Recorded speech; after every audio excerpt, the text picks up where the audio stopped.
Praise the Lord. Okay, sa hindi na pagtatagal, in behalf of Pastor Melvin Ramirez and to all the leaders of JC Masi, andito po ang inyong lingkod upang gamitin ng Panginoon. Hayaan natin ang Lord ang siyang gumamit sa akin at hayaan po nating tanggapin natin kung ano yung pangungusap ng ating Diyos na buhay. Amen? Okay, let us open our Bible in the book of Genesis. Genesis chapter 3, verse 15. Dalawa po yung verse natin. Okay, ang text po natin ay dalawa. Basahin ko po sa Tagalog na salin. Genesis, Kapitulo 3, talatang 15. At papag-aalitin ko ikaw at ang babae, at ang iyong binhi at ang kanyang binhi. Ito ang dudurog ng iyong ulo, at ikaw ang dudurog ng kanyang sakong. At sa pangalawa po nating verse, basahin natin in Romans chapter 16, verse 20. Sa Tagalog na salin ko rin po babasahin. At si Satanas ay dudurugin ng Diyos ng kapayapaan sa madaling panahon sa ilalim ng inyong mga paa. Ang biyaya nawa ng ating Panginoong Hesukristo ay sumainyo. Let us bow our head and let us pray to God. Aming Diyos na dakila at tapat, ikaw na Diyos na kataas-taasan, ikaw ay aming sinasamba sa Espiritu at katotohanan. Tinatanghal namin ang pangalan ng aming Panginoong Yesus, na ang lahat ng tuhod ay luluhod at ang lahat ng labi ay magsasabi na ikaw ay Diyos. Sa oras na ito, paging dapatin mo kami, hugasan mo kami, gawin mong matabang lupa ang aming puso, at hayaan mong pumasok ang iyong mga salita na may kapangyarihan sa bawat isa sa amin. At anuman ang plano o ginagawa ng dyablo, I rebuke the works of the devil in the name of Jesus Christ. Get out, Satan, in this place. Wala kang puwang sapagkat ang gawain ito ay banal na gawain ng Panginoon.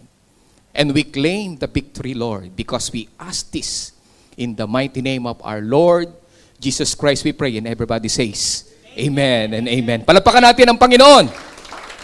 Amen. Yung palakpak naman ng tagumpay. Yan! Praise God! O sige po, tayo po ay makakaupo na. Okay. Alam niyo po ba mga kapatid, na there are almost 200 names and titles of Jesus Christ in the Bible. Ang dami ng titles ng ating Panginoong Yesus.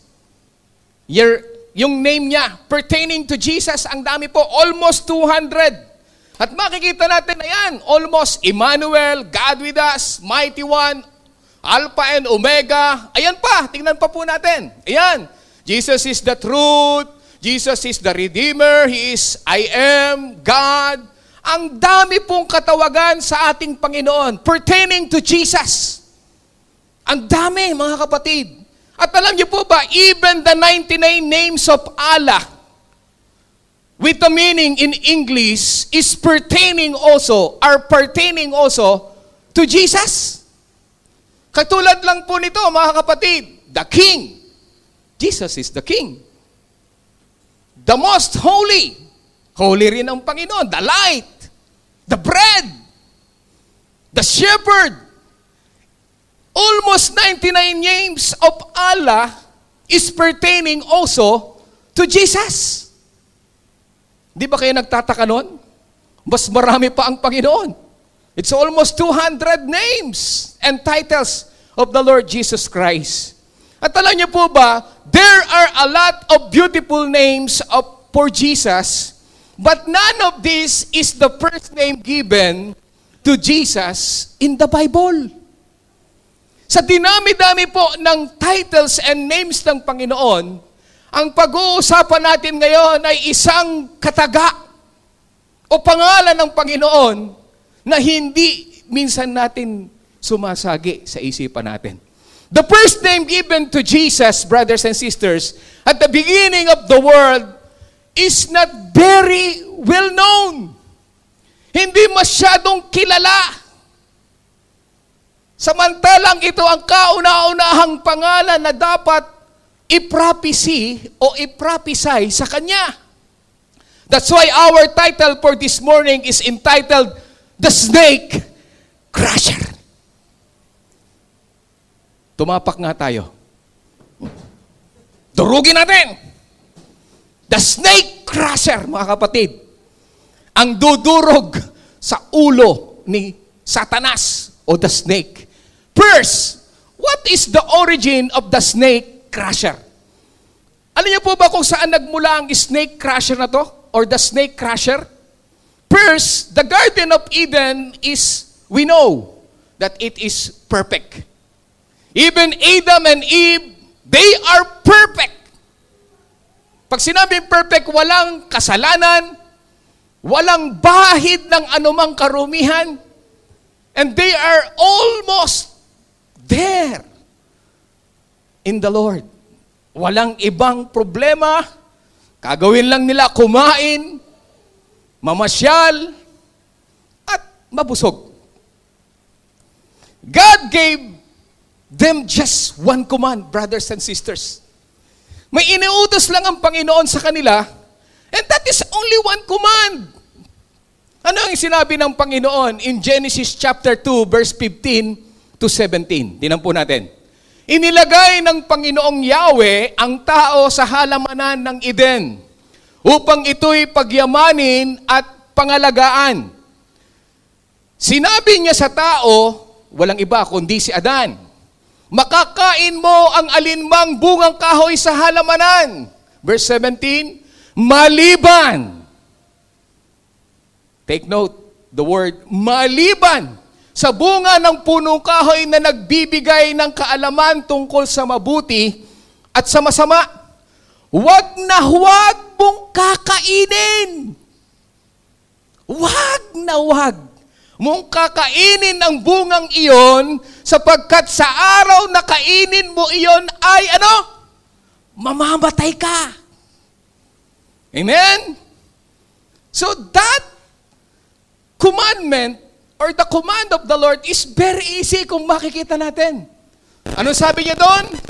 Don't eat fruit from the tree of the knowledge of good and evil. Sounds easy, right, brothers and sisters? Parang napakabilis, isang command lang. Okay, lahat ng mga punong kahoy dyan, lahat ng bungang kahoy dyan, pwede mong kainin. Pati ugat, kainin mo na. Kung gusto mong kainin. Pero yung isang punong kahoy, yung bungang yon, huwag na huwag mong kakainin. Sapagkat oras na kainin mo yon, mamamatay ka. And what did the devil or the serpent or the snake tempt Eve to do? Anong ginawa? Ito, basahin natin. Genesis chapter 3, verse 1 to 6. Ang ahas ang pinakatuso sa lahat ng hayop na nilikha ng Panginoong Yahweh. Isang araw, tinanong nito ang babae, totoo bang sinabi ng Diyos na huwag kayong kakain ng anumang bungang kahoy sa halamanan? Di ba kayo nagtataka bakit alam ng ahas? At siguradong malinaw dun sa ahas. Sapagkat may nakapaloob dun sa ahas kung ano ang utos. Verse 2, anong sagot ng babae? Sumagot ang babae, maaari naming kainin ang anumang bunga na sa halamanan. Oh, totoo kaya yun? Sabi nung ahas. Ituloy natin. Huwag lamang ang bunga ng puno na nasa gitna niyon. Hindi nyo napuna? Bakit inilagay sa gitna? Kasi ang daming gilid. Oh, yung mga nasa gilid, dapat lagi kayong nasa sentro o nasa una. Hindi ba kayo nagtataka bakit sa gitna? Kasi the center of attraction is in the center. Kaya nga center of attraction, center eh. Amen? At kapag nasa sentro, tiyak hindi mo malilimutan. Hello? Amen? Kaya lang, Kaya lang, ituloy natin kung ano nangyari. Ngunit sinabi ng ahas, ayan na, hindi totoo iyan. Yan ang problema sa atin kapag nabulungan tayo ni Satanas. Hindi kayo mamamatay. Sige lang, tuloy-tuloy ka lang. Inom lang ng inom. Sigarilyo lang ng sigarilyo. Mapababae ka lang ng mapababae. O anumang kasalanan ang ginagawa mo, huwag kang mag-alala. The Lord is always forgiving you. Hindi ka mamamatay. Anong nangyari? Tuloy natin. Sinabi lang iyan ng Diyos sapagkat alam niyang kung kakain kayo ng bunga niyaon ay makakaunawa kayo. Kayo'y magiging parang Diyos at malalaman ninyo ang mabuti at masama. Verse 6, ang punong kahoy ay napakaganda. Alam niyo si Satanas, hindi siya magbibigay nang hindi ka mahakit. Hindi siya manunukso nang hindi ka maakit. Kaya napakaganda at sa paningin ng babae, sabi doon, at sa palagay niya ay masarap. Hello, sa mahilig sa masarap. Masarap na ulam. Amen? O masarap na kung anong klaseng masarap. Ang bunga nito, naisip din niya na kahanga-hanga ang maging marunong. Kaya't pumitas siya. Ayun na. Nang bunga at kumain nito, binigyan niya ang kanyang asawa. At kumain din ito. Nagyaya pa. Kaya yung mga mag-asawa, ingat. Hindi lahat pwedeng kainin. Hindi lahat puro oo. Lalo na sa mga babae. Amen? Now, ang sabi ng utos, don't eat fruit from the tree of the knowledge of good and evil. Sounds easy, right, brothers and sisters? But they fall into sin. Amen? They sin just like we do. Tingnan mo yung katabi mo. Kung paano nagkasala sila, tayo patuloy ding nagkakasala. Sa simpleng isang utos, bumabagsak po tayo, mga kapatid. I will give you an example. Una, what if God's only command was always say kind things about other people? Isang utos lang ibigay ng Panginoon. Sabihin mo lagi mabuti sa Kanya. Kaya lang ang problema sa atin, could we keep just that one command? No. We're sin. Bakit? Ano ba yan? Yung ilong, akala mo naman, parang troso, dapang-dapa. Nagdamit pa, lawlaw naman, lawsi. Ang yabang, ganda-ganda ng damit. Yung pala, harads lang.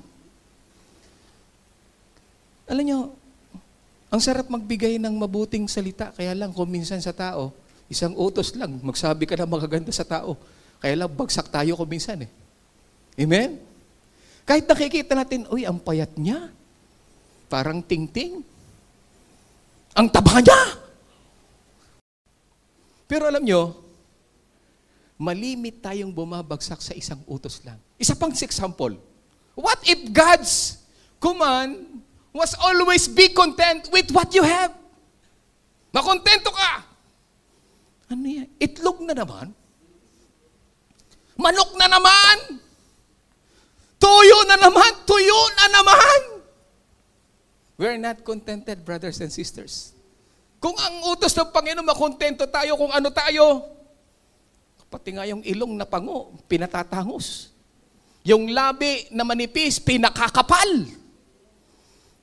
Yung napakaganda naman na kilay, pinapatatuan para wala ng eyebrow.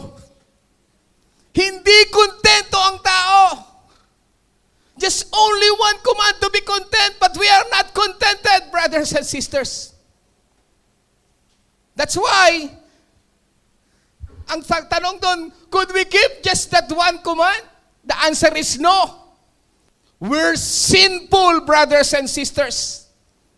Bilang tao, lagi tayo bumabagsak kahit isang utos lang ang binibigay ng ating Panginoon. Sin is a big deal to man's brothers and sisters. Napakalaking deal nito, mga kapatids, pagdating sa kasalanan. When they followed the devil instead of following God, everything changed because of sin, brothers and sisters. Yung napakagandang relasyon nila sa Diyos, yung simpleng pamumuhay na kumakain lang ng prutas, ngayon pati hayop kinakain na. Naging carnivorous na ang tao. Dati ang kinakain lang, prutas. Pero ngayon, pati dugo kinakain na, hindi naman dapat kainin. Dapat itinatapo yung dugo, ikaw naman sarap na sarap, sinasawsaw mo pa doon sa napakasarap na suka. Amen? Perfect become wrecked and broken, brothers and sisters. Yung kagandahan ng pagkalikha ng Panginoon ay naging wasak at naging walang kabuluhan sa harapan ng Diyos. What happened? They hid from God. And next, they were afraid of God and His anger. Nagtago sila, natakot sila because of their sin. Sino ditong natatakot pagka gumagawa ng kasalanan? Eh, ang problema ko minsan, hindi natakot gumawa ng kasalanan. Kalyado na. Kalyo na. Kaya wala nang pakiramdam because the Holy Spirit is not penetrating in our heart. And what happened? They deserve to be punished, brothers and sisters. Karapat-dapat lang talaga na tayo ay parusahan because of our sin. Tingnan ninyo kung ano nangyari in their confrontation. Ano nangyari sa confrontation? Basahin po natin. And when God confronted them with their sin, did they tell the truth and admit it? The answer is no. They blame each other. Yan ang ugali po ng tao. Kapag ka nagkakasala, sinasabi niya, hindi naman ako may kasalanan, Brother Lito. Kinalabit kasi ako. Palay na yung lumapit sa akin. Ako ba namang manok ang hindi tutuka? Ganyan naman katwiran natin. I am only human, Brother Lito. Amen. Tingnan natin kung ano nangyari. Genesis chapter 3 verse 11 to 19. Nagtanong muli ang Diyos, sinong may sabi sa iyong hubad ka? Bakit kumain ka ba ng bungang pinagbabawal ko? Verse 12. Kasi pinakain po ako ng babaeng ibinigay ninyo sa akin. Nagturo na. Yung babaeng ibinigay mo sa, hindi naman ako kakain niya kung hindi ibinigay sa akin. Tugon ng lalaki. Verse 13. Bakit mo ginawa ang bagay na iyon? Tanong ng Panginoong Yahweh sa babae. Mangyari po'y nilinlang ako ng ahas, nagturo na naman. Eh kasi, kung hindi mo naman inilagay itong ahas na ito, at hindi ako tinukso, hindi ako magkakasala. Ang galing nating magturo, mga kapatid. We are not admitting our sin. Ang totoo, ikaw ang may desisyon yan. Hindi ibang tao, kundi tayo talaga ang gumagawa ng kasalanan. Mangyari po'y nilinlang ako ng ahas, kaya ako natuksong kumain. Sagot naman niya. Ngayon ito matindi. Yung ahas naman, wala nang maituro. Tingnan nyo. Ito nangyari. At sinabi ng Panginoong Yahweh sa ahas, ay, hindi na maituro, wala pagturo eh. Sa iyong ginawa'y may parusang dapat na ikaw lang sa lahat ng hayop ang magdaranas. Ibig sabihin, kasi siya lang may kasalanan eh. Mula ngayon, ikaw ay gagapang. Anong nakita nyo? Nung time na yon, hindi pala gumagapang ang ahas. Hindi yun na po na. Sinabi ngayon lang eh. Mula ngayon, ikaw ay gagapang. At ang pagkain mo'y alikabok lamang. Ibig sabihin nung time na siguro pagkain nito, prutas din. Di ba? Kasi nasa puno eh. Pero nangyari sumpa, pati alikabok, kakainin niya. And verse 15, our verse, kayo ng babae aking pag-aawayin, binhimo't binhi niya'y lagi kong paglalabanin, ang binhi niya ang dudurog sa iyong ulo. At sa sakong niya'y ikaw ang tutuklaw. Verse 16, sa babae na may ito ang sinabi, sa pagbubuntis mo'y hirap ang daranasin lahat ng nagbuntis. Magsabing amen. Parang hindi nagbuntis yung iba dito. Taas ang kamay na nagbuntis. Naghirap. At sa panganganak, sakit. Sakit ay titiisin. Sino dito ang sakit manganak?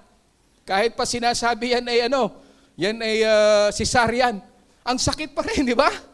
Ang asawang lalaki iyong nanasain, pasasakop ka sa kanya't siya mong susundin. Amen? Verse 17. Ito naman ang sinabi ng Diyos kay Adan. Dahil nakinig ka sa iyong asawa, lahat ng nakikinig sa asawa. Brother Dennis, pwede namang makinig pero wag lahat. Kasi ang nangyayari dito, nakinig siya doon sa mali. Kapag mali, wag mong pakinggan. Nang iyong kainin ang ipinagbabawal kong bunga dahil dito'y sinusumpa ko ang lupa. Sa hirap ng pagbubungkal, pagkain mo'y magmumula. Tingnan nyo, dapat wala tayong trabaho. Basta lang tayo kain ng prutas. Kasunod, mga damo at tinik ang iyong aanihin, halaman sa gubat ang iyong kakainin. Sa pagod at pawis, pagkain mo'y manggagaling, maghihirap ka hanggang sa malibing. Dahil sa alabok, doon ka nang galing, sa lupang alabok ay babalik ka rin. And that is the curse of the Lord. Our sin separates us from God. And our sin separates us from each other. We deserve the wrath of God, brothers and sisters. Nakakita na kayo ng Play-Doh? Kasi nakita ko yung Play-Doh. Nilalaro ni Dylan at saka nung aking anak. Alam niyo yung Play-Doh, napon ako, nung panahon nagkasugat pa ito si Denise, kalalaro ng Play-Doh. Alam niyo po ba yung Play-Doh? Pagka yung Play-Doh ay nilalaro mo, ginagawa mo, hinuhugis mo, no? Pagandahan mo ng hugis. At kapag nagkamali ka, ang ginagawa mo, ini-smash mo para baguhin uli. Hindi niyo po ba napuna? God should smash us like a Play-Doh. And start over and over again. But is that what God did, brothers and sisters? Kung tutuusin, palitan na lang yan si Eva at si Adan kasi makasalanan naman. Sirain na lang yan. What God did to the human being. Hindi sinira. No! Listen to God's promise, the second one of our division. The promise about the snake crusher. Anong sabi ng verse natin? Genesis chapter 3 verse 15, I will put enmity between you and the woman and between your offspring and hers. He will crush your head. Sino ang dudurog ng ulo? The descendants of Eve. And you will strike his heel. The question is, who was God talking about? Who was the descendant of Eve who was going to defeat the devil once and for all? Hindi nila alam nung panahong yun. When people sin, God promised a Savior. And His name is Jesus. Hallelujah. Jesus was one of the Eve's great grandchildren. But Jesus is the snake crusher. Palapakan natin ang Panginoon. Woo! Siya po ang dudurog sa ulo ng ahas. And not only that, His goal is what? He will bring us back to the Garden of Eden. Na pinalayas tayo, ibabalik tayo ng Panginoon sapagkat dudurugin niya ang gawa ng dyablo. Palapakan nga natin ang Panginoon. Hindi mo alam yan. Mamaya malalaman mo that you have the power. Panghuli, the fulfillment of the snake crusher. Alam niyo po ba, sa pagsilang pa lang ng Panginoon, galit na si Satanas. Halos ipapatay siya. Halos ipasuyod siya sa lahat ng dako para ipapatay, para mawala ang plano ng Diyos. But God is remain alive. Jesus is alive. He born in the manger. At kahit pa siya ay pilit na ipinapapatay, pinahahanap, iniingatan ng Diyos because there is a prophecy that He will be the snake crusher. Now, even in Matthew chapter 4, the time of fasting ng Panginoon in His ministry, Satan is there to tempt Jesus. Subalit matalino ang ating Panginoon. There is a battle between the devil or the serpent and the descendant of Eve. And what happened? The devil fought against Jesus. He even hurt Jesus very much, brothers and sisters. Kaya tayo merong Holy Week. And Jesus suffered on the cross. Dinuraan siya. Sinampal siya. Hinataw siya. Pinarusahan siya na walang kasalanan para sa atin, brothers and sisters. Ang dugo na tumitigi sa Kanya ang siyang kabayaran ng lahat ng ating kasalanan because the prophecy, He is our Savior. Tiniis ng Panginoon lahat ng paghihirap niya. Alang-alang sa atin sapagkat nakikita niya na sira ang relasyon ng Diyos at ng tao. Nakikita niya na wala sa Garden of Eden ang tao na nilikha ng Diyos.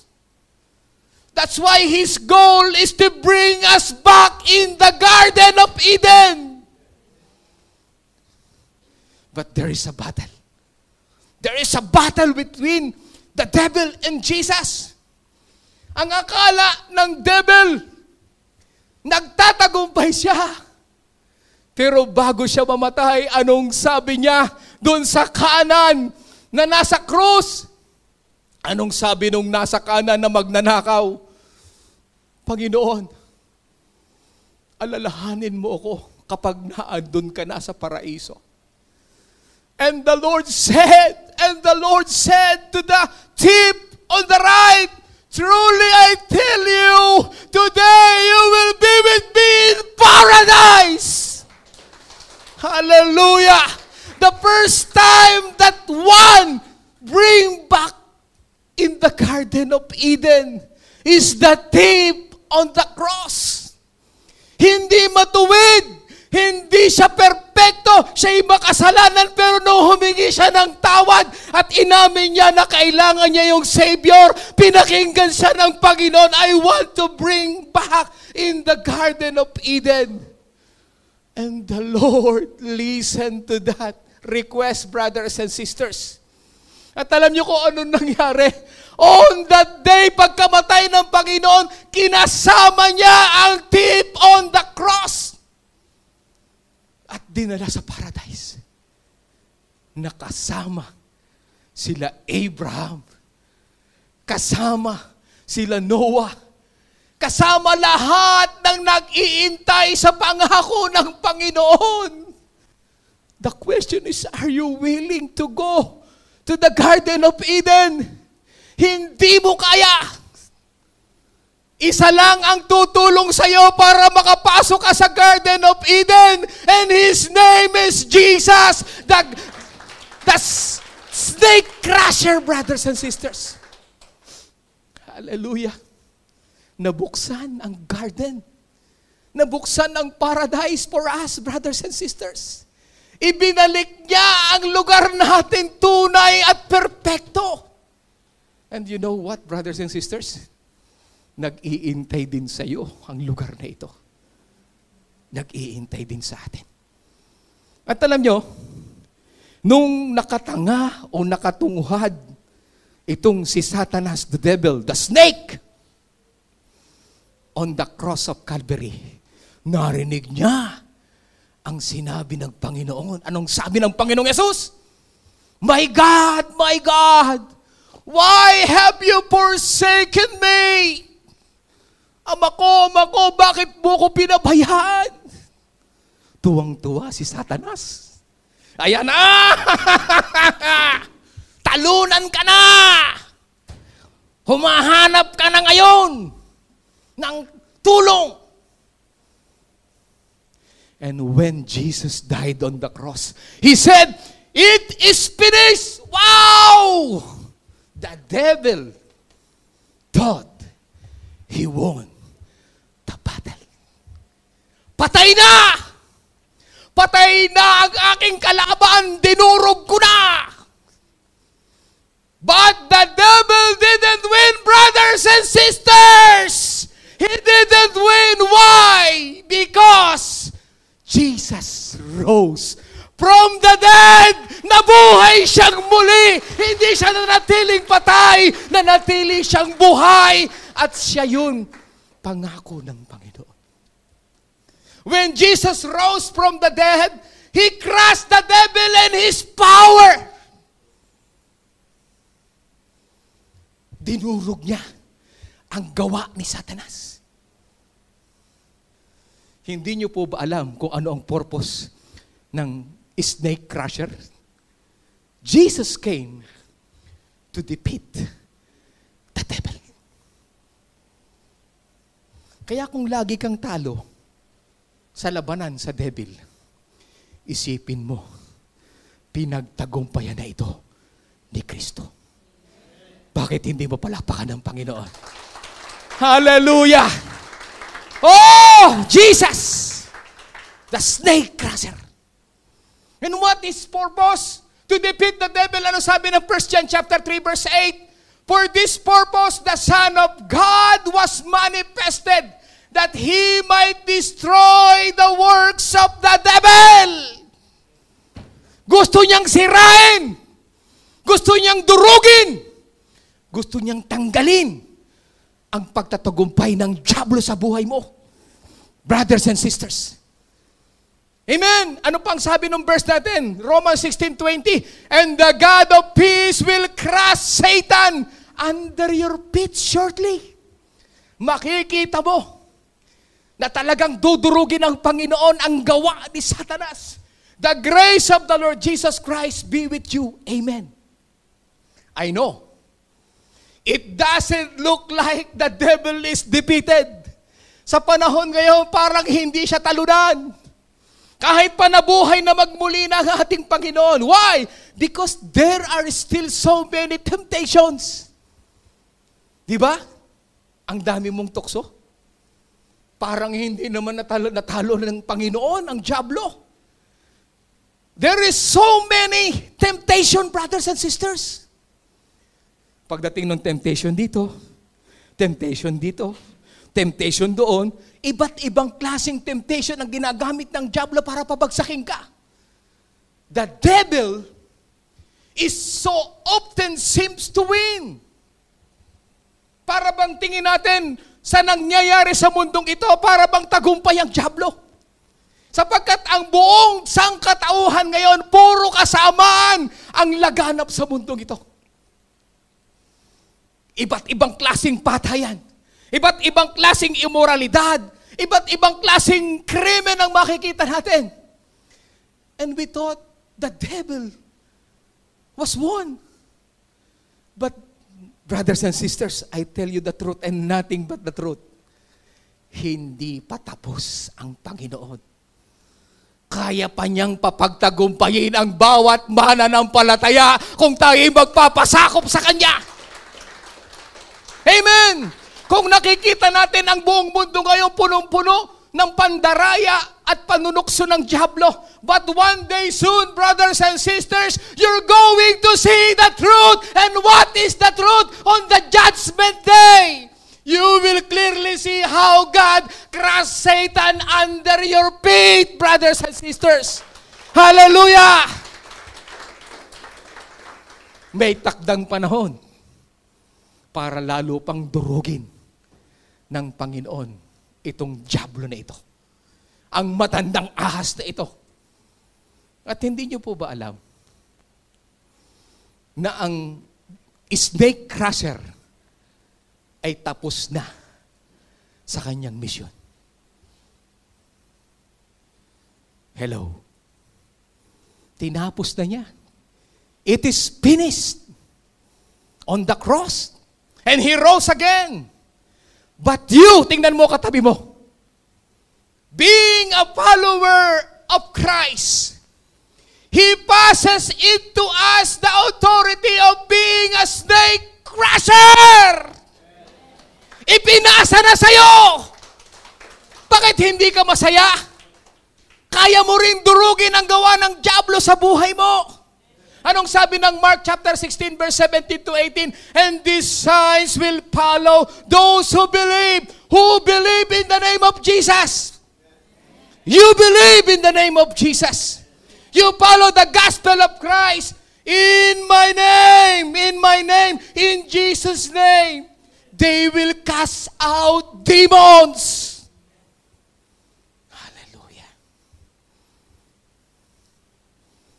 Kung lagi kang nangingibabawan ng diablo, kung lagi kang talunan ng diablo, there is a powerful name. There is a powerful name, and His name is Jesus Christ. His name is Jesus Christ. They will speak with new tongues. Verse 18, they will take up serpents. And if they drink anything deadly, it will by no means hurt them. They will lay bonds on the sick, and they will recover in the name of Jesus Christ. Because there is power in the name of Jesus. There is power in the name of Jesus. Hallelujah. Hindi mo alam yan. Pero ang totoo ay naipasa na sa iyo yan. Ng pagiging snake crusher, brothers and sisters. Jesus and His authority are with us. And not only with us, but in us. Akala mo lang kasama mo ang Panginoon. Pero ang totoo, nakatira sa iyo ang Panginoon. Lahat na nakatira sa Kanya ang Panginoon, magsabing amen. And you have that power. Not only the Lord Jesus is with you, but the Lord Jesus is in you. Kaya takot dapat sa iyo si Satanas because you are also the snake crusher. Ang problema, parang tayo lagi ang nakakrush. Lalo na't lagi nating namimiss si crush. Na hindi naman dapat mamiss si crush dahil may asawa ka na. Hindi ka na dapat magka-crush. Kaya tuloy, kinakrush ka ni Satanas. Ang totoo niyan, kapatid, na ipasa na sa'yo ang authority of being a snake crusher. Anong sabi ng 1 John chapter 4 verse 4? You are of God, little children, and have overcome them. You have overcome the world. You have overcome the devil. Because He who is in you, is greater than He who is in the world. Sabihin mo, nasa akin si Kristo. Nasa akin si Kristo. He is with me and not with me. He is in me. Palapakan natin ang Panginoon. Hallelujah. Dapat yun, paglabas mo pala ng pinto, si Satanas nanginginig na. Kasi nakikita niya, hindi ikaw. Ang nakikita niya si Jesus sa buhay mo. Amen? Nalabas ka pala ng pinto, nanginginig na yung mga dyablo, nanginginig na yung masasamang espiritu, at sinasabi, eto na, tatapakan tayo nito! Dapat ganun eh. Ang problema, tayo ang takot na takot sa dyablo. Amen? Supposedly, dapat tayo ang kinatatakutan ng dyablo. What you must do, brothers and sisters? Anong dapat mong gawin? We need to use that name. Use that name to trample the works of the devil. And what is that name? Use the name of Jesus over sickness and diseases. Use the name of Jesus over poverty. Use the name of Jesus over broken relationship. Use the name of Jesus over strongholds of deception. Use the name of Jesus over your sin. You have the authority. Durugin mo ang gawa ng dyablo sa buhay mo. Hallelujah. Durugin daw, sabi ni Brother Dennis. Parang nakanganga tayo, parang si Juan. Ha? Ang pinag-uusapan dito, power and authority na. Dapat hindi ka malungkot, tingnan mo katabi mo. Dapat may power ka. Dapat may authority ka. Amen. Hallelujah. Anong sabi ng Ephesians chapter 6 verse 10 to 12? Finally, my brethren, be strong. Lahat ng strong magsabing praise the Lord. Parang yung sagot nyo, hindi strong eh. Be strong. Sabi nga tayo, amen. Amen. Ayun, nagiging strong na. Finally, my brethren, be strong in the Lord and in the power of His might. Parang yung sagot, amen. Dapat, amen! In Jesus' name! Hallelujah. Amen? Verse 11. Put on the whole armor of God that you may be able to stand against the wiles of the devil. Verse 12. For we do not wrestle against flesh and blood, but against principalities, against powers, against the rulers of the darkness of this age, against spiritual hosts of wickedness in the heavenly places. Anong nakita natin dyan? Those other people are not your enemy. Hindi yang katabi mo ang kalaban mo. Hindi yang asawa mo ang kalaban mo. Yung demonyo na pumapatong sa kanya, yung bumubulong sa kanya, huwag mong sabihin, demonyo ka, lumayas ka. Demonyo ka. Ang sabihin mo, in Jesus' name, demonyong pumapaibabaw o bumubulong sa asawa ko, lumayas ka in Jesus' name. Use your authority and crush the snake. Use your armor. Use your armor. Ang problema, lumalabas tayo para tayong mga si Superman. Wala naman tayong armor. Kaya pagpaana ni Satanas, tiyong, tiyong, Ano? Ano sabi mo? Ano sabi mo? Ubadin ko nga muna itong pagiging Kristiyano ko. Ngayon lang. Sige, sundukan tayo. Ganun ang nangyayari sa atin kasi iba ang suot natin. All we need to do is use your armor. And second, We need to submit to God. Submit to God. Let us say submit. Submit to God. Ang tanong, nakasubmit ka ba talaga? O ang Lord ang gusto mong mag-submit sa'yo? Bakit naman, Lord, hindi mo pa dinidinig ang panalangin ko? Bakit naman, Lord, ang tagal nito? You need to submit to God and you need to resist the devil. Anong sabi? Therefore, James 4:7, therefore, submit to God. Resist the devil, and he will flee from you. Palakpakan mo ang Panginoon. Tatakas ang dyablo sa'yo. Amen? Take note, brothers and sisters. In our battle, we are not alone. Sabi mo sa katabi mo, you are not alone. You are not alone. The original snake crusher is with us, and not only with us, is in us. Palapakan mo ang Panginoon.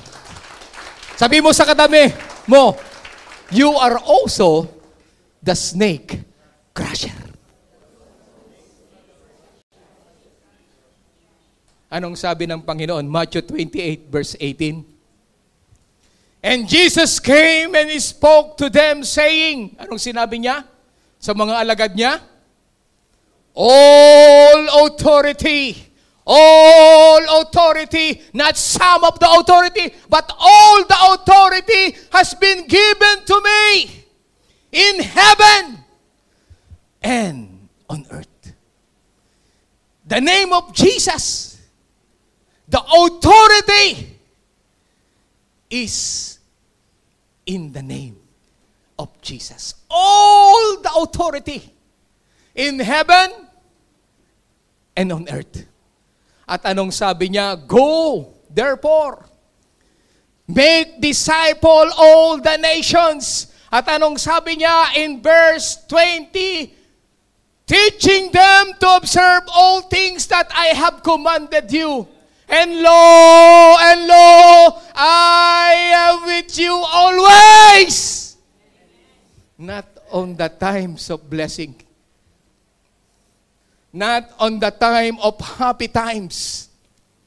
But he said, I am with you always, even to the end of the age.